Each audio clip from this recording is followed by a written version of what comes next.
ગોપીઓ કહે છે, તવ કથામૃતમ તપ્ત જીવનમ કવિભીરીડિતમ કલ્મષાપહમ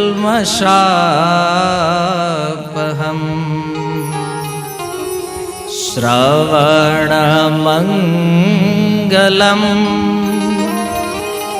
શ્રીમદાતતમ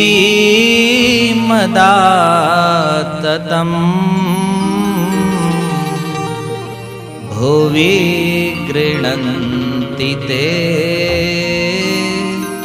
ભૂરિદા જના.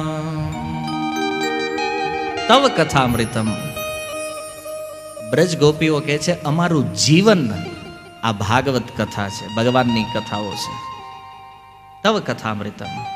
ભગવાન કૃષ્ણને એટલો પ્રેમ કરવા વાળી ગોપીઓ ભગવાન બ્રજ છોડીને મથુરા વયા ગયા ને છતાં જીવે છે.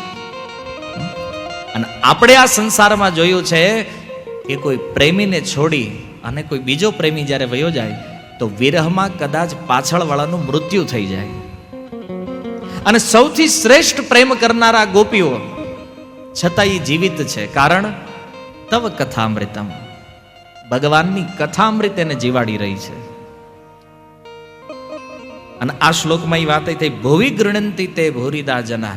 અને જે લોકો કથા પ્રદાન કરે છે, સમાજ ઉપર સૌથી મોટો ઉપકાર એ લોકોનો છે જે લોકો કથાનું દાન કરે છે, કથા આપે છે.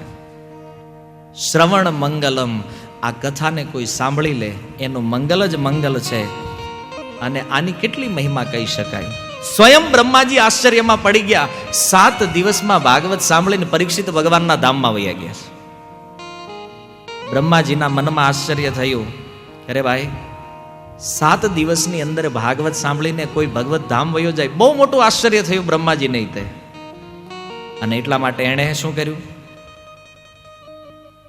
એણે પોતાની બુદ્ધિથી વિચાર કર્યો.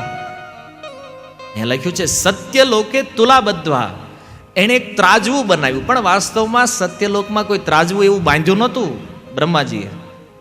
સત્યલોકે તુલાબદ્ધવાનો અર્થ છે પોતાની બુદ્ધિમાં બ્રહ્માજીએ તુલના કરી આ બધા સાધનોની. કે કોઈ વ્યક્તિએ તીર્થયાત્રા કરી હોય તો એનું ફળ મૂક્યું અને સામે ભાગવતનું ફળ મૂક્યું તો ભાગવત ભારી રહ્યું. પછી દાનનું ફળ મૂક્યું, સામે ભાગવત મૂક્યું તોય ભાગવત ભારી છે. અન્ય અન્ય ફળોની તુલના કરતા કરતા બ્રહ્માજીને વિચાર થયો, લઘુ અન્યાની જાતાની ગૌરવેણ ઇદમ મહત.